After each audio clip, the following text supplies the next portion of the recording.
আচ্ছা, একজন 3 লাখ টাকা দিয়ে 3টে ইংরেজি শিখেছে। কয়টা ইংরেজি? 3টে বাক্য। একটা আছে ইয়েস, আরেকটা আছে নো নো, আরেকটা আছে ভেরি গুড। গ্রামতে যখন শহর যায়, শহরতে ইংরেজি শিখে যখন গ্রামে আসে, তখন কিন্তু একটা ভাবভঙ্গি অন্যরকম হয় যে আমি ইংরেজি পারি, তাই তো? এরকম একটা ভাব, এরকম ওই ভাবে মনে করে ঘুরে বেড়াচ্ছে, রাজার বাড়ির আশেপাশে ঘুরে বেড়াচ্ছে। ওই রাজার একটা মেয়ে আছে, বুঝলে? থাকলে এবার কি রাজার বাড়ির আশেপাশে ওইভাবে ঘুরে বেড়াচ্ছে।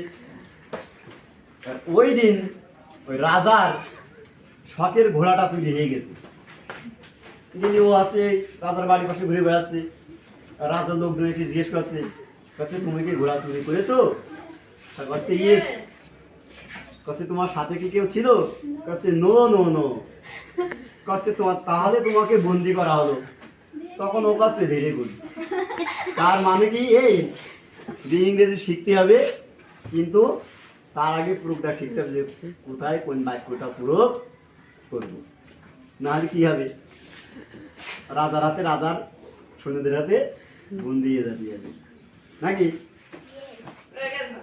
হয়ে গেছে। এবার চালু কর দেখি।